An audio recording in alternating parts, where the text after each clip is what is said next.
किसान तो समझ गया कि कानून हमारे पक्ष में नहीं है किसी भी हद में।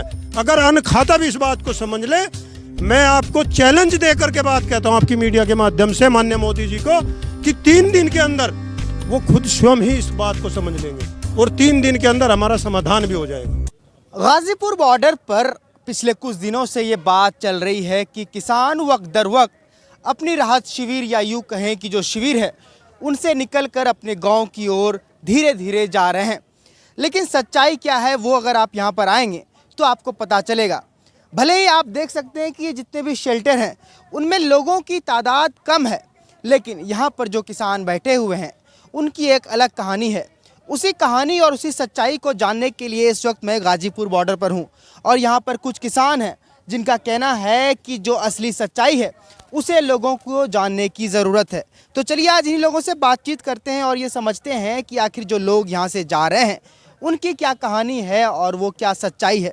आप लोग ये बताएं कि आप लोग कहाँ से आए हैं और जो बात चल रही है बड़ी बड़ी समाचार एजेंसीज दिखा रही है कि गाजीपुर बॉर्डर पर किसानों की तादाद वक्त दर वक्त कम हो रही है, उसकी क्या सच्चाई है?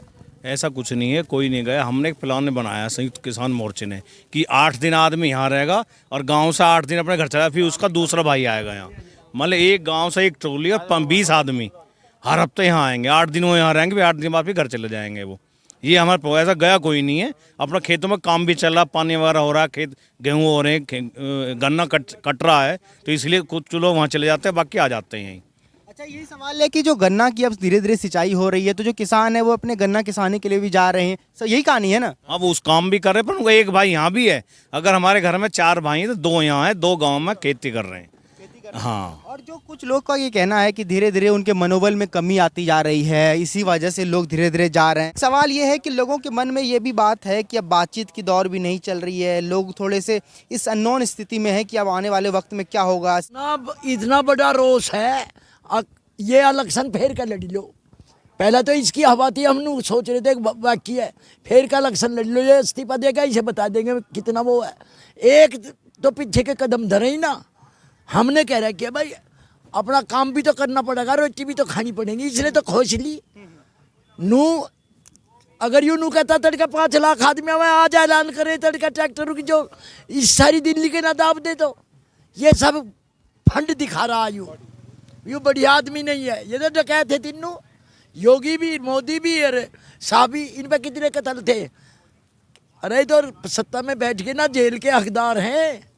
अच्छा, ये बताएं कि अब धीरे धीरे सर्दी से गर्मी का मौसम आ रहा है, क्या परेशानी हो रही है? हमारा गोली भी लगे ना, इसकी तोप लगा हुआ है जी, बिना जा हम गर्मी से डरे हैं। हम गर्मी में तो हम रोज का काम है हमारा, हम गोली से बिना डरे हैं।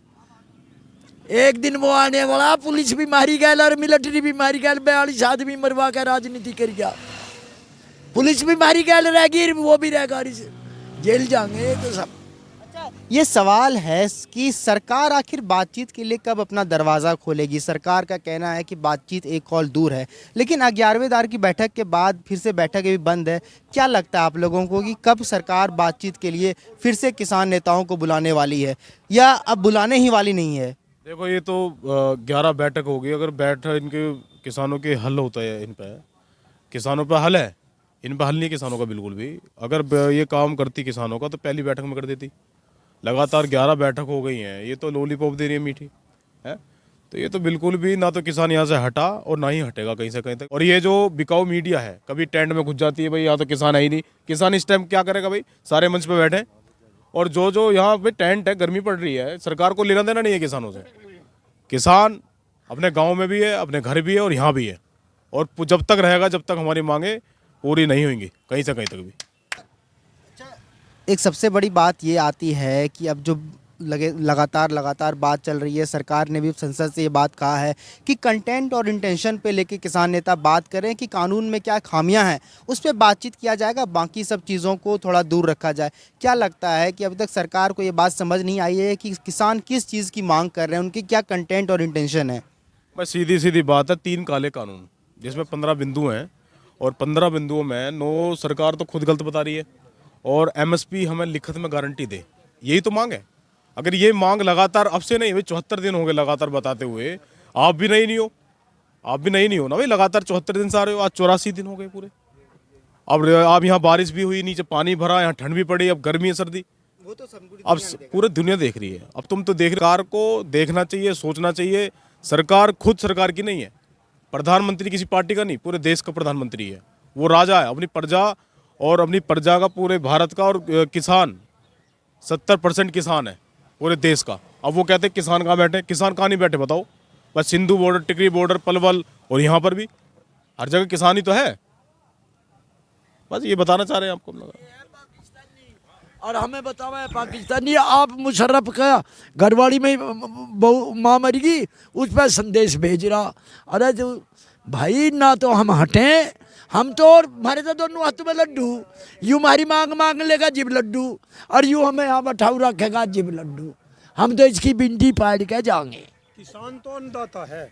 आने वाले टाइम में जो खाद्य वस्तुएं हैं, दूध किसान के यहाँ होता है, सब्जी किसान के यहाँ होती है, और भी अन्य जो खाद्य वस्तु है उनका भी दिल्ली में रोक लगाने वाले हैं। ऐसा कुछ नहीं है। जैसे हमारा मतलब अभी हमारी आपकी बात भी हो रखी थी, और मतलब बोलती है मीडिया यहाँ पर किसान नहीं है। किसान मैं आपको पहले भी बताया था, फिर दोबारा बता दूं कि किसान का वहाँ भी काम है।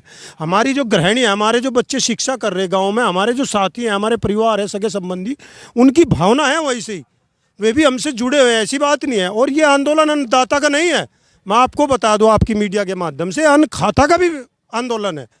अन्नदाता और अन्न खाता, अगर वो भी इस बात को समझ ले, आपकी मीडिया के माध्यम से आपको भी बता देना चाहता हूँ, अगर वो समझ ले, अगर वो थोड़ा भी समझ ले, किसान तो समझ गया कि कानून हमारे पक्ष में नहीं है किसी भी हद में। अगर अन्न खाता भी इस बात को समझ ले, मैं आपको चैलेंज दे करके बात कहता हूँ आपकी मीडिया के माध्यम से माननीय मोदी जी को, कि 3 दिन के अंदर वो खुद स्वयं ही इस बात को समझ लेंगे, और 3 दिन के अंदर हमारा समाधान भी हो जाएगा। है कि कहीं सरकार की जो मंशा है वेट एंड वॉच पॉलिसी की, सरकार का कहना है कि धीरे धीरे गर्मियां आएंगी, किसान धीरे धीरे फिर अपने घरों की ओर चले जाएंगे, मनोबल गिरता जाएगा। क्योंकि एक किसान को लेकर ही पिछले साल कोरोना में भी यही बात निकली थी कि गर्मियों में कोरोना खत्म हो जाएगा। क्या वैसा ही तो नहीं है कि गर्मियां जब आएंगे तो ये किसान आंदोलन भी खत्म हो जाएगा? क्या बोलना चाहेंगे? किसान जी तो पूरे भारत को पता है, भरी गर्मी में किसान अपने खेत में होता है, और ऊपर चोटी से लेकर नीचे एड़ी तक किसान का पसीना टपकता है। और पूरे भारत का किसान मजदूर, वो गेहूं और आप वो गन्ना, वो चीनी, वो गुड़, वो कहाँ से खाएगा? वो पूरे देश की रक्षा करता है। खेत में किसान और जो बॉर्डर पर जवान, ये दोनों ही किसान के रीढ़ की हड्डियां और देश के रीढ़ की हड्डियां हैं दोनों के दोनों। जब तक ये दोनों नहीं होंगे तो देश भी जो यहाँ जीवित नहीं रह पाएगा। चलिए, बहुत बहुत शुक्रिया बातचीत करने के लिए। तो यही कहानी है जो किसानों का कहना है कि एक आवाज़ से, एक आह्वान से 5 लाख से ज़्यादा किसान किसी भी वक्त गाज़ीपुर बॉर्डर आ सकते हैं। लेकिन सबसे बड़ी बात यह है कि किसानों की भी अपनी काम है, और किसानों को भी अपनी फसल के साथ साथ किसानों की भी एक ज़िंदगी है जिसे वो लोग जीना चाहते हैं। इसलिए यहाँ पर गाज़ीपुर बॉर्डर पर भले ही लोगों की तादाद कम है, लेकिन उनके जोश और खरोश में कोई कमी नहीं देखी गई है। पीयूष कुमार की रिपोर्ट गाज़ीपुर बॉर्डर से, द हेडलाइन के लिए।